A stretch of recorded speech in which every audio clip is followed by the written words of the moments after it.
히브리서 10장 1절에서 18절 한 목소리로 합독하시겠습니다. 율법은 장차올 좋은 일의 그림자일 뿐이요 참 형상이 아니므로 해마다 늘 드리는 같은 제사로는 나오는 자들을 언제나 온전하게 할 수 없느니라. 그렇지 아니하면 섬기는 자들이 단번에 정결하게 되어 다시 죄를 깨닫는 일이 없으리니 어찌 제사 드리는 일을 그치지 아니하였으리요. 그러나 이 제사들에는 해마다 죄를 기억하게 하는 것이 있나니 이는 황소와 염소의 피가 능히 죄를 없애하지 못함이라. 그러므로 주께서 세상에 임하실 때에 이르시되 하나님이 제사와 예물을 원하지 아니하시고 오직 나를 위하여 한 몸을 예비하셨도다.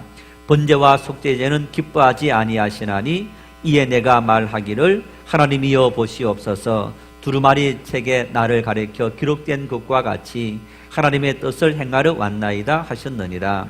위에 말씀하시기를 주께서는 제사와 예물과 번제와 속죄제는 원하지도 아니하고 기뻐하지도 아니하신다 하셨고 이는 다 율법을 따라 드리는 것이라. 그 후에 말씀하시기를 보시옵소서. 내가 하나님의 뜻을 행하러 왔나이다 하셨으니 그 첫째 것을 피하심은 둘째 것을 세우려 하심이라. 이 뜻을 따라 예수 그리스도의 몸을 단번에 들이심으로 말미암아 우리가 거룩함을 얻었노라.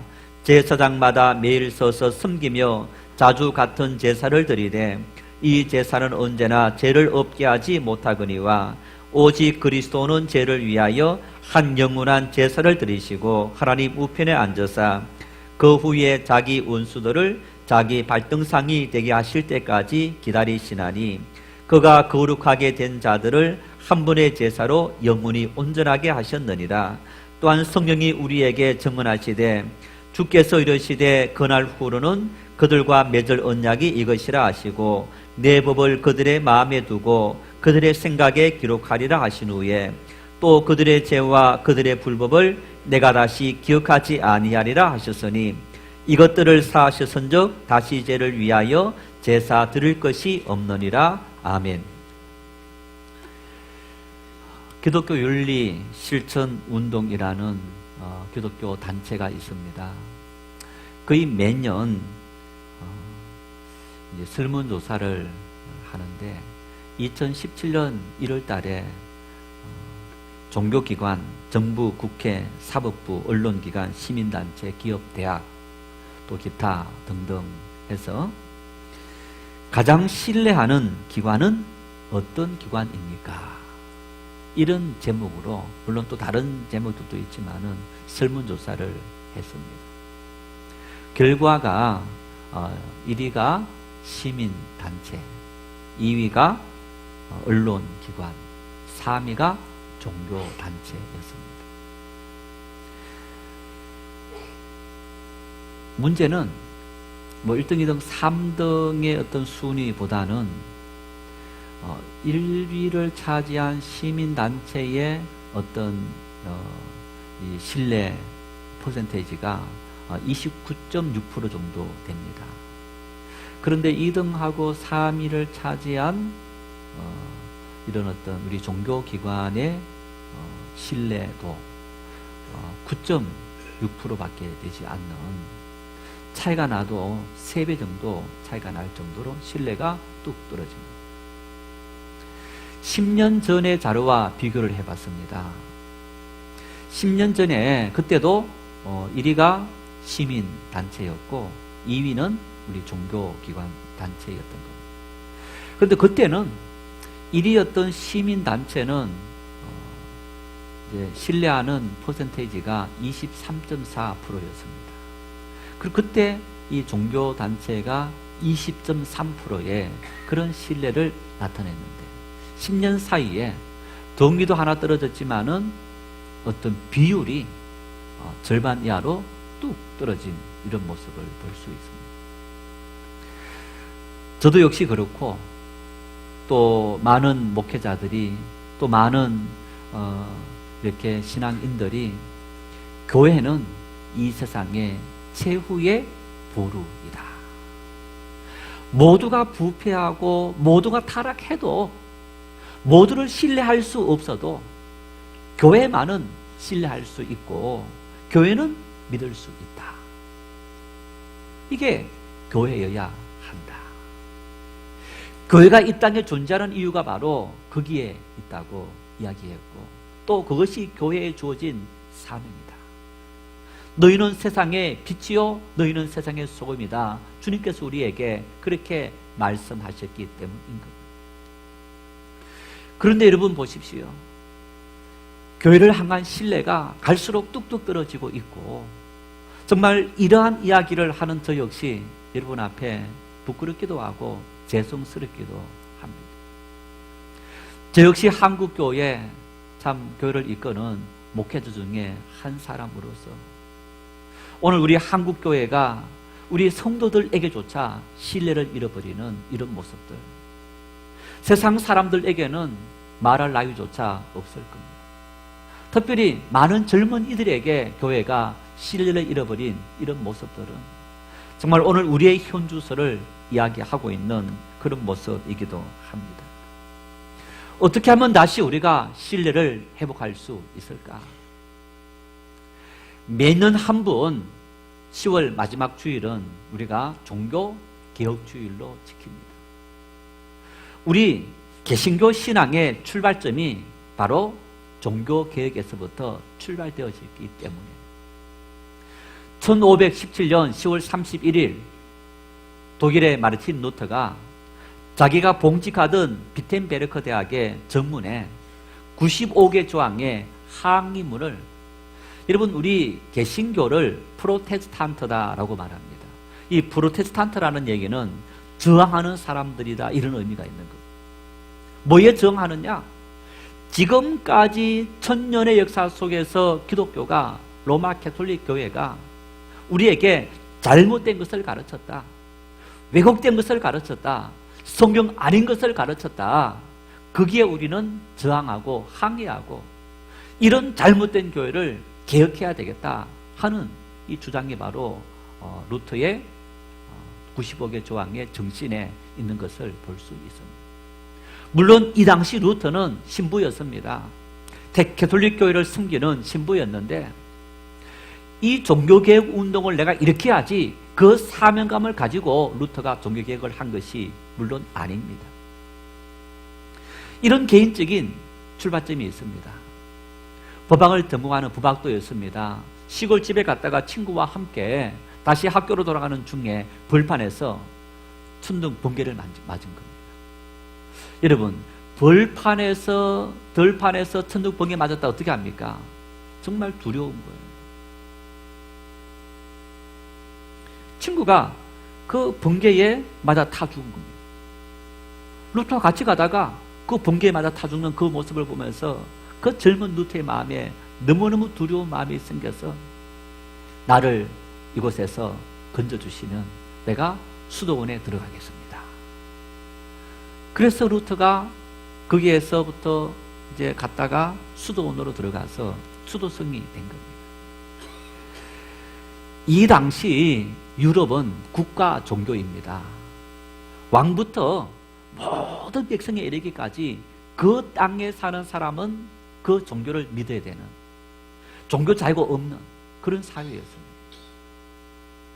태어난 그 순간부터 죽는 그때까지 모든 통제를, 교회의 통제를 받는 그런 국가 종교 시대였던 겁니다.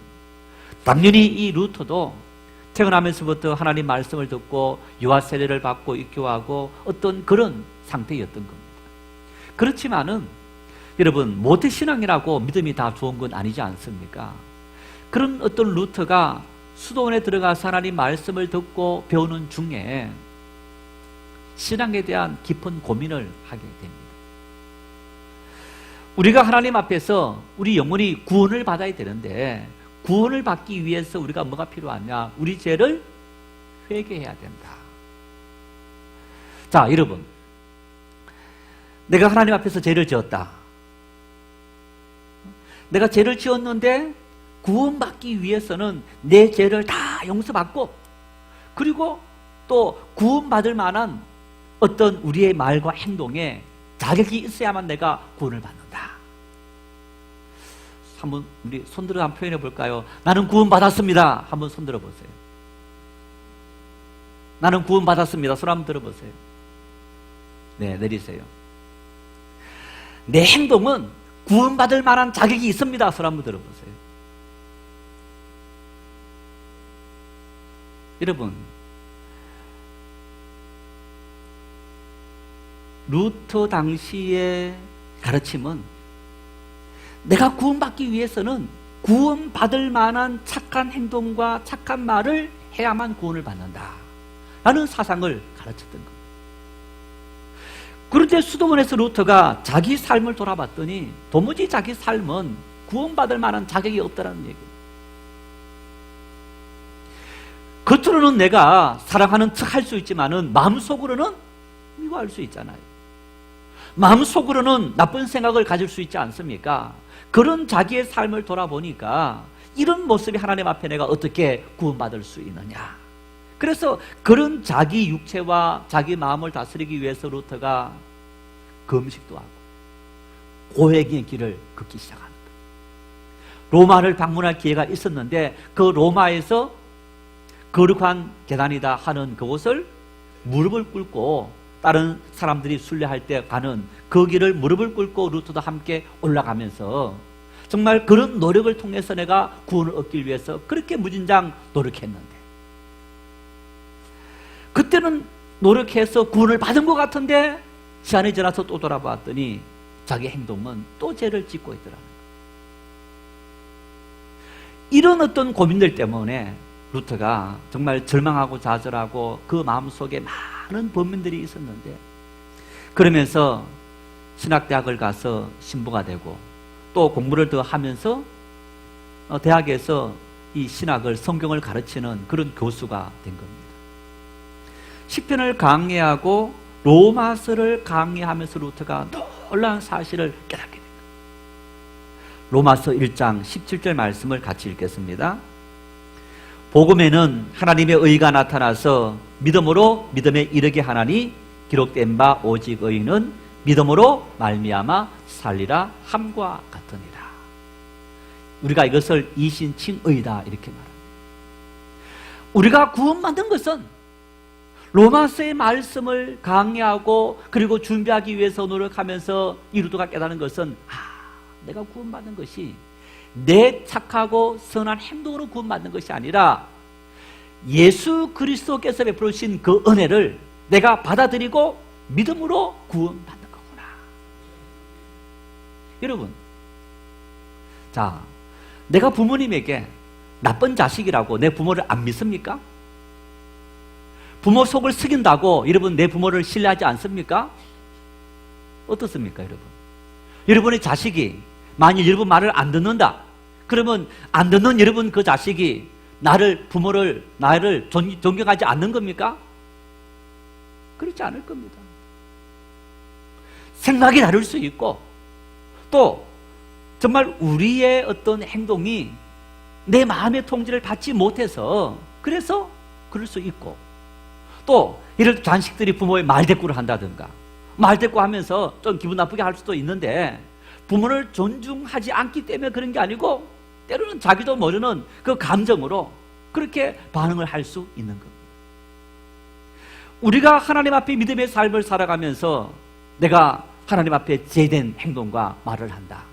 하나님을 신뢰하지 않고 하나님을 존중하지 않기 때문이 아니라 나도 어찌할 수 없고 나도 모르는 실수, 육체의 약함, 또 시험 이런 여러 가지 이유들 때문에 우리가 넘어지고 절망하고 좌절하는 그런 모습이 우리들의 삶의 현주소인 것.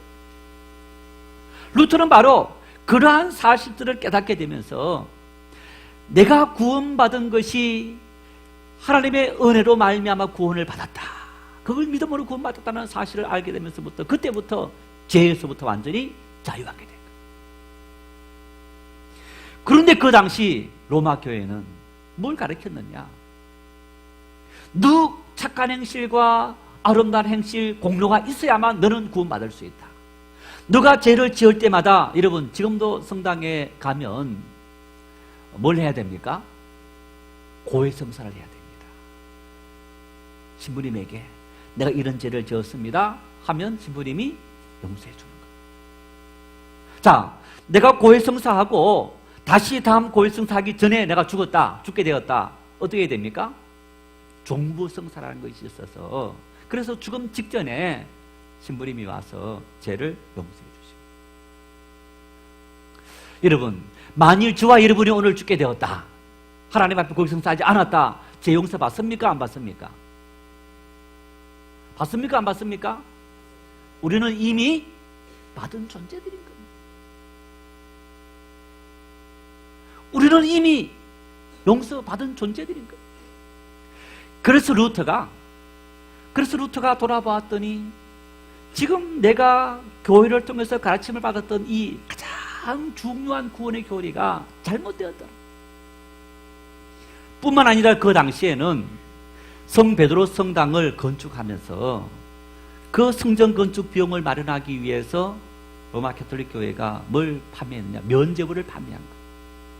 이 면죄부는 죽은 우리의 조상들 중에서 구원받지 못한 사람들이 있다면 이미 죽은 성자 같은, 이 가톨릭에는 성자 있고 또 복자도 있고 이런 여러 가지 제도가 있습니다. 그분들의 공로는 자기를 구원하고도 남을 정도로 많은 공로가 있다. 그래서 다른 사람들도 그 공로를 돈 주고 살 수 있다는 거예요. 그래서 그 면죄부를 사게 되면 이미 죽은 우리 조상들도 구원할 수 있다. 성경 어디에도 구원은 자기 자신이 예수 그리스도를 믿음으로 구원받지 다른 사람의 공로가 나를 구원해 준다라는 사상이 없습니다. 이렇게 왜곡된 사실을 가르치는 그런 어떤 교회를 향해서 마르틴 루터는 성경의 권위 앞에 순종해라,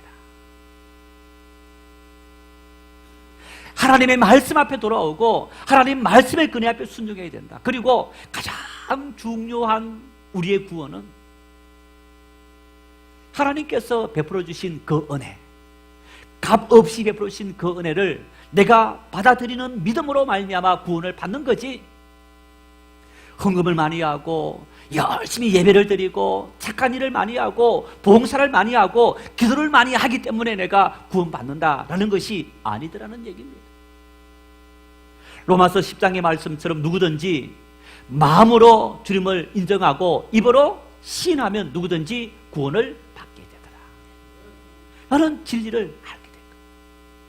그래서 95개 조항에 이러한 정신, 세 가지 정신을 가지고 하나하나 로마 교회에 대한 잘못된 교리를 반박을 하는 거예요. 하나님 말씀을 벗어나 있는 이 모든 교리에서 하나님 말씀으로 돌아오라.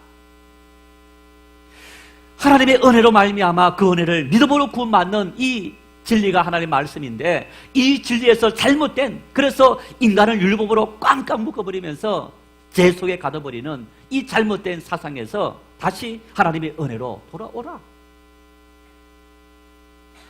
오늘 한국교회 우리의 신앙은 어떠합니까? 죄송합니다. 개척한 담임 목사가 신격화되어집니다. 교회 전통이 하나님 말씀을 대체해버립니다. 교회에 만들어놓은 제도가 하나님 말씀을 대체해버리는, 전통과 제도는 그 시대마다 필요해서 만든 겁니다. 또 이 시대의 새로운 전통, 새로운 제도, 또 다음 시대의 새로운 전통, 제도, 그 모든 것들이 항상 하나님 말씀을 그걸로 삼아서 항상 재해석되어져야 합니다. 한 번은 추수감사절을 하는데 외부에서 이렇게 악기 연주하는 그 팀을 초청했는데 세 분이 왔어요. 이제 바이올린, 첼로 뭐 이렇게 이제 하시는 분들인데, 여성들인데 이 옷을 민소매 있죠.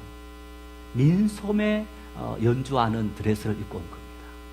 근데 이분들이 연주를 하면서 그냥 이렇게만 한 게 아니고 아주 포즈를 취하면서 막 이렇게 한 거예요. 예배를 마치고 이제 사무실에 올라간다고 올라갔더니 장로님 한 분이, 목사님 지금 사무실 들어가지 말고 잠깐 다른 데 좀 갔다가 오십시오. 그래요. 왜 그럽니까?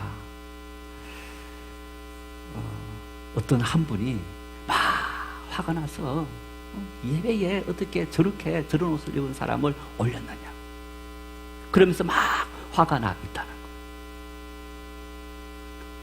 어쩌면 그분의 생각 속에 거룩함이라는 것은 옷을 단정하게 입어야 거룩합니다, 어떤 그런 생각을 가질 수 있습니다. 그런데 또 이 연주하시는 이분들의 입장에서는 자기들 민소매이지만은 나름대로 어떤 자기들의 어떤 그 연주복을 챙겨 입는 그런 어떤 세대 차이, 교회 공동체 안에서 여러분 이 연령에 따라서 젊은 세대와 있으신 분들의 세대 차이, 어떤 전통 제도 다를 수 있는 거예요. 하나님 말씀에는 우리에게 뭐라 말씀하시느냐? 여러분, 내 생각과 내 경험이 있다 할지라도 하나님 말씀 앞에 그것이 문제 없다면 우리는 수용해주고 받아들여 줄 수 있는 공동체, 그런 공동체가 될 수 있어야 하는 거예요. 이게 종교개혁의 정신이라는 얘기예요. 오늘 한국교회는 130년의 역사 속의 한국교회는 정말 어느 때부턴가 하나님 말씀보다 교회 제도와 그리고 전통과 한두 사람의 말이 영향력을 끼치는 그런 교회가 되어져 버린 거예요. 종교개혁을 하자라는 얘기는, 그 정신을 우리가 본받자라는 얘기는 바로 끊임없이 하나님 말씀으로 돌아가서 말씀 앞에 순종하고 하나님 말씀으로 위로받고 하나님 말씀의 은혜 속에 온전히 거하자 하는 생각을 가져야 한다는 거예요. 여러분, 우리 교회가, 우리가 함께 당례와 함께 교회 정책을 세우고 이끌어갈 때, 목사님 그것은 하나님 말씀이 아닙니다, 아닌 것은 아니라고, 하나님 말씀 앞에 우리 교회가 온전히 세워지고 또 말씀이 근위 있게 선포되어지고 또 말씀의 근위 앞에 우리 모두가 순종할 수 있는 그런 교회, 또 그런 우리 신앙들이 될 수 있기를 바랍니다. 오늘 본문은 이러한 사실을 설명해 주고 있는 겁니다. 1절 말씀을 같이 한번 읽겠습니다. 율법은 장차올 좋은 일의 그림자일 뿐이요 참 형상이 아니므로 해마다 늘 드리는 같은 제사로는 나오는 자들을 언제나 온전하게 할 수 없느니라. 이 말은 여러분 이런 얘기입니다. 율법으로, 모세를 통해 주신 율법으로 인간이 죄를 사하는 제사를 드립니다. 그런데 이 율법의 제사는 내가 죄를 지었을 때마다 그 죄를 사하는 제사를 드려야 한 거예요. 뿐만 아니라 내가 제사를 드릴 때마다 내 죄를 대신하는 제물을 같이 드리는 겁니다. 그래서 내가 구원받는 것은 이 제물 대신 드려짐으로 내가 구원받는다. 바로 인간의 공로, 자기 노력으로 구원받는다 하는 생각이 율법이 준 일인 거예요. 너가 죄를 지었기 때문에 너는 심판받는다. 너 죄를 용서받기 위해서는 하나님 앞에 이 용서의 제사를 드려야 된다. 그 용서의 제사는 우리의 죄를 대신하는 짐승의 피를 잡아서 제사를 드린다. 그런데 그 제사는 매년 반복된다. 죄를 지을 때마다 반복해서 드려져야 된다라고 이야기합니다. 성도들이 하나님의 은혜 속에 들어왔다가 삶의 힘든 일이 닥치고 싫은 일이 닥치자 다시 율법 과거 시대로 돌아가는 그 모습을 바라보면서 너희가 은혜 속에 살아가는 너희들이 어떻게 다시 과거 시대로 돌아가느냐. 마틴 루터는 바로 이런 고민을 했고 그 속에서 하나님의 놀라운 진리의 말씀을 깨닫게 되었는데 12절 14절 말씀을 함께 읽겠습니다. 오직 그리스도는 죄를 위하여 한 영원한 제사를 드리시고 하나님 우편에 앉으사 그 후에 자기 원수들을 자기 발등상이 되게 하실 때까지 기다리시나니 그가 거룩하게 된 자들을 한 번의 제사로 영원히 온전하게 하셨느니라. 한 번의 제사로, 예수 그리스도께서 단 한 번의 제사로 모든 사람을 영원히 온전하게 하셨느니라. 여러분, 이런 말입니다. 예수 그리스도를 믿음으로 말미암아 예수님께서 은혜로 베풀어 놓으신 그 한 번의 제사, 내가 짐승을 드린 게 아닙니다. 예수님께서 자기 몸을 제물로 바치시면서 드린 그 제사, 내가 너희의 모든 죄, 지금 한 번의 죄뿐만 아니라 앞으로 너희가 지을 모든 죄에 대해서, 과거의 너희들의 모든 죄에 대해서 내가 드린 이 제사는 영원히 효력이 있느니라.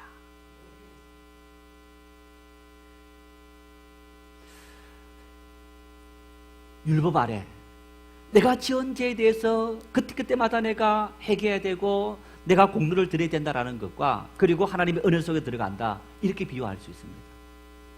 아이들이 어렸을 때, 야, 학원 마치고 빨리 와, 학교 마치고 놀지 말고 빨리 와, 시험 기간이니까 와서 공부해야지. 그런데 시험하면서 좀 빨리 마쳤어요. 친구들이 야, 조금만 놀다 가자. 조금만 노는 게 1시간, 2시간, 3시간 된 거예요. 시간도 가는 줄 모르고 놀았어요.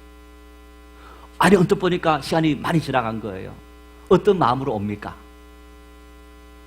예, 야단식 먹을 마음으로 오는 거예요. 겁내면서 막 고개 푹 숙이고 들어오는. 야단 맞습니까? 안 맞습니까? 물론 맞죠. 야, 이놈 왜 늦었느냐? 그런데 컸어요. 한 30살쯤 되었습니다. 오늘 좀 빨리 와라. 회사 마치고 빨리 와라. 어떡합니까?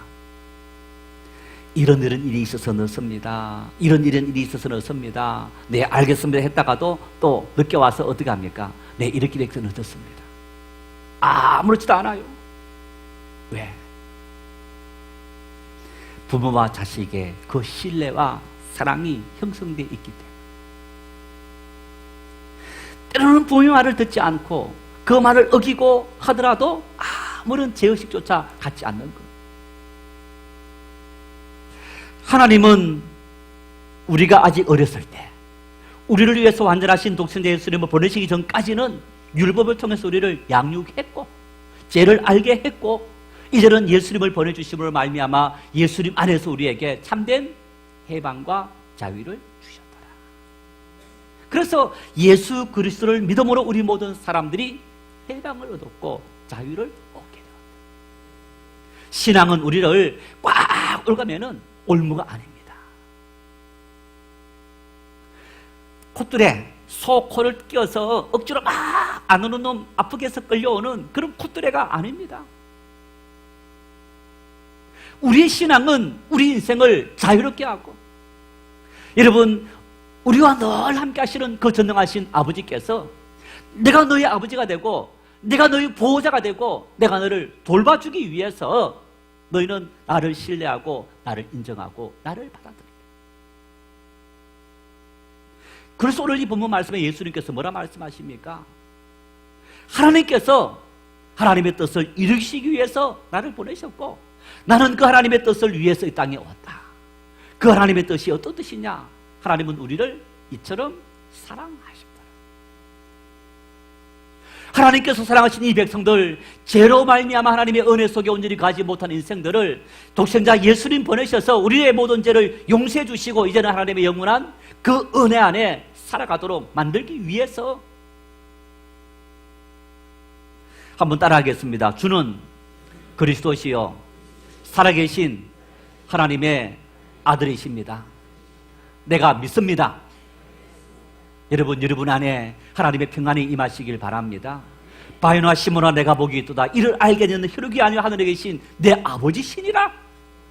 우리를 부르셔서 이 믿음의 고백을 하게 하고 이 은혜 속에 살아갈 수 있도록 인도하신 주님, 우리는 그 주님 안에서 영원한 해방과 자유를 누리는 삶을 살게 된 겁니다.